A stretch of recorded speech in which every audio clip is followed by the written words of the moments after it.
So hello बच्चों, कैसे हो यार तुम सारे। स्वागत है आप लोगों को आज की एक नई वीडियो में। इस वीडियो में मैं आप लोगों को पढ़ाने वाला हूँ कि क्लास 10th का chapter number 1 first flight book का, जिसका नाम है अ लेटर टू गॉड। ठीक है, तो ये चैप्टर बहुत ही इजी, बहुत ही सिंपल सा चैप्टर है। ठीक है मेरे भाई, डरना मत, 10th बहुत ईजी है, इसमें डरने की कोई चीज़ नहीं है। और इंग्लिश का तो बिल्कुल प्रेशर मत लेना मेरे ब्रो। ठीक है, तो स्टार्ट करते हैं हम लोग अपने चैप्टर से। तो सबसे पहला चैप्टर है अपना the letter to God. This is written by G.L. Fuentes. ठीक है, तो ये चैप्टर में एक फार्मर होता है जिसका नाम होता है लेंचो। ठीक है, वो हिल्स के ऊपर रहता है अपनी फैमिली के साथ, जो कि एक पुअर फार्मर है। ठीक है, तो वो खेती वगैरह करके अपना घर का गुजारा करता है। तो वो अपना खेती वगैरह करके घर का गुजारा करता है ताकि वो थोड़े बहुत पैसे कमा सके, जिससे वो अपने घर को चला सके।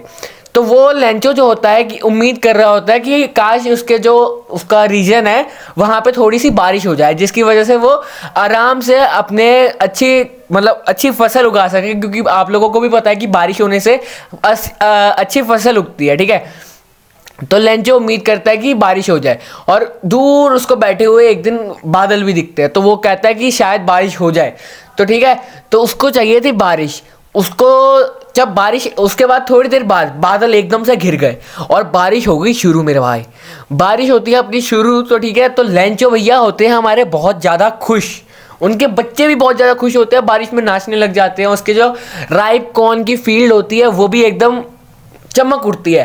ठीक है, तो वहाँ पे जो लेंचो होता है अपना बारिश को, जो बड़े बारिश की बड़ी ड्रॉप्स हैं उनको 10 सेंट कॉइन के साथ कंपेयर करता है, और छोटी ड्रॉप्स को 10 सेंट कॉइन के साथ कंपेयर करता है। तो लेंचो हो जाता है अपना बहुत ज़्यादा खुश। ठीक है, तो वो एक्साइटेड हो जाता है, और थोड़ी देर में ये बारिश हो जाती है बहुत ही ज़्यादा तेज़। भैया, इतनी तेज़ बारिश तुम लोग सोच भी नहीं सकते।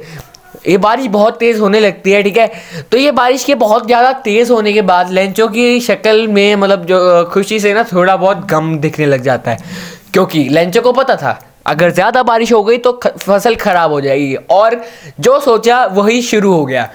बारिश हो गई बहुत ज़्यादा तेज़, फसल हो गई ख़राब। लेंचो का एकदम मूड हो गया sorrowful.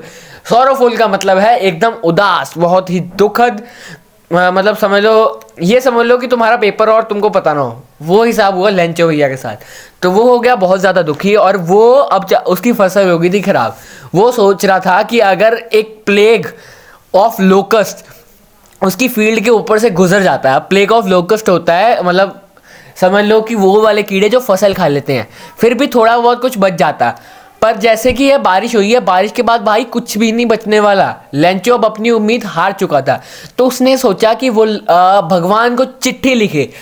He thinks that he would write letter to a God. तो बहुत ज़्यादा एक्साइटेड होकर उसने लेटर लिखा गॉड को, और उसको एड्रेस किया लास्ट में लिख के गॉड। वो पोस्ट ऑफिस गया, लेटर को उसने पोस्ट कर दिया। उसने लेटर में क्या क्या लिखा था? सबसे पहले उसने लिखा कि गॉड जी, मैं हूँ लेंचो, मैं चाहता हूँ कि आप मेरे को 100 पैसोस दे दो, ताकि मैं अपनी फसल उगा सकूं और अगली फसल के आने तक थोड़ा सा अपने घर का गुजारा कर सकूं। तो वो भगवान से 100 पैसोस मांगता है। ठीक है, तो यहाँ पे वो ये सब लिख के लेटर पोस्ट कराता है। ठीक है, तो लेटर पोस्ट करने के बाद जब पोस्ट मास्टर जो होता है वो लेटर को देखता है, उस पर लिखा होता है गॉड एड्रेस पे, तो वो बहुत ही ज़्यादा डबल माइंडेड हो जाता है। एक तरफ से वो चाहता नहीं था खोलना, क्योंकि उसका रूल्स होते हैं पोस्ट मास्टर के कि वो लेटर नहीं खोलेंगे, पर उसको खोलना चाहता था वो, कि देखना चाहता था कि किसी बंदे ने भगवान के लिए क्या लिखा है। पहले तो वो थोड़ी देर हंसता है, फिर उसको रियलाइज़ होता है कि ये हंसने वाली बात नहीं है, सीरियस मैटर है। तो उसने लेटर उठाया और पढ़ना शुरू किया, और जब उसने वो लेटर पढ़ा तो वो एकदम से हैरान हो जाता है कि भाई ये क्या, ये बंदे की इतनी फर्म फेथ कहाँ से आई। फर्म फेथ का मतलब है अंधाधुन विश्वास, भगवान के अंदर इतना अंधाधुन विश्वास। वो पोस्ट मास्टर चाहता है कि उसमें भी लेंचो जैसा विश्वास आ जाए भगवान के लिए, पर उसमें था नहीं। पर उसको थोड़ी सी दया भी आ जाती है लेंचो पे। फिर वो डिसाइड करता है कि वो अपनी इनकम में से कुछ पार्ट उठाकर लेंचो को दे देगा, ताकि वो अपनी फसल उगाने में अपनी हेल्प कर सके। फिर वो अपने ऑफिस का जो मेट्स होते हैं तो उनसे थोड़े थोड़े पैसे इकट्ठे करता है, ताकि वो लेंचो को भेज सके 100 पैसोस। अब आप लोग 100 पैसोस का एस्टिमेट लगा लो एज 1 लाख रुपए के हिसाब से। ठीक है, 100 पैसोस होते हैं आपके 1 लाख रुपए एज एस्टिमेशन। ठीक है, वहाँ पेपर में मत लिख के आना, फिर तुम बोलोगे कि 1 लाख रुपए कहाँ से आ गए वगैरह वगैरह। ठीक है, तो 1 लाख रुपए चाहिए थे। पोस्ट मास्टर ने कर दिया काम शुरू। उसने पैसे इकट्ठे किए जैसे तैसे, अपने दोस्तों से, अपने फ्रेंड से, सबसे डोनेशंस लेके, और उसके बहुत ही मुश्किल से हुए 70 पैसोज, 70,000 रुपये, 70 पैसोज इकट्ठे हुए, जिसको उसने पैक किया और लेंचो के लिए छोड़ दिया। लेंचो कुछ देर बाद आया। पोस्ट मास्टर एक्साइटेड था लेंचो का एक्सप्रेशन देखने के लिए, क्योंकि वो देखना चाहता था कि लेंचो सरप्राइज होता है कि नहीं, कि भगवान ने उसको रिप्लाई किया मेरे भाई, ठीक है। पर लेंचो जब आता है उसको कहते हैं कि हाँ भैया भगवान ने आपके लिए पैसे भेज दिए हैं, ये लो आपके पैसे आ गए हैं।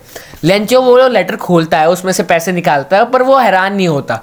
फिर वहाँ पे वो साइड पे जाता है, फिर दोबारा से एक लेटर लिखना शुरू कर देता है, और वो दोबारा से letter as a God sign करके, ठीक है, वो आगे भेज देता है। अब फिर से पोस्ट मास्टर वो लेटर उठा लेता है लेंचो का। उसको जब वो पढ़ने लगता है तो वो देखता है कि भाई ये लेटर में इसने क्या लिखा है, और भैया लेंचो लिख के जाता है कि भगवान जी आपने जो मेरे को पैसे भेजे हैं उसमें से 30 पैसोज यानी कि 30,000 रुपये कम है, ये मेरे साथ गलत हुआ है। और वो लेंचो लिखता है कि अगली बार अगर आप पैसे भेजोगे तो फिर ये पैसे ना आप पोस्ट ऑफिस के थ्रू मत भेजना, क्योंकि पोस्ट ऑफिस के जो मतलब वर्कर्स हैं ना, एम्प्लॉयज़ हैं, वो बंच ऑफ क्रूक्स हैं। ये पढ़ने के बाद पोस्ट मास्टर बहुत ज़्यादा हैरान हो जाता है। बंच ऑफ क्रूक्स, बहुत ही बड़ी स्टेटमेंट दे दी यहाँ पे लेंचो ने। बंच ऑफ क्रूक्स का मतलब है गद्दारों का झुंड, ठीक है, गद्दारों का झुंड कहते हैं बंच ऑफ क्रूक्स को। तो पोस्ट मास्टर वो पढ़ने के बाद बहुत ही ज़्यादा दुखी हो जाता है, पर लेंचो को ज़्यादा फर्क नहीं पड़ता, क्योंकि उसको पता था, उसको इतना भगवान में भरोसा था कि उसको लगता था कि हाँ भाई पैसे आ जाएंगे। तो ठीक है, इसी के साथ हमारा यहाँ पे ये चैप्टर खत्म होता है। चैप्टर में से ज़्यादा मुश्किल क्वेश्चंस तो बिल्कुल नहीं आते हैं, इजी क्वेश्चंस आते हैं जो कि तुम लोग आराम से पढ़ लोगे, ठीक है। तो ज़्यादा डर के मत पढ़ना, आराम से पढ़ो, सब कुछ हो जाएगा। और आज की ये वीडियो यहीं पे खत्म होती है guys. I will meet you guys in the next video. Till then take care everyone, make sure to leave a like, subscribe, share, comment, ठीक है। अगली वीडियो में अगला चैप्टर पढ़ाऊंगा, तो ठीक है, इसी पावर के साथ, जोश के साथ आ जाना इंग्लिश पढ़ने। तो हम लोग मिलते हैं आपसे अगली वीडियो में। Till then take care everyone and bye.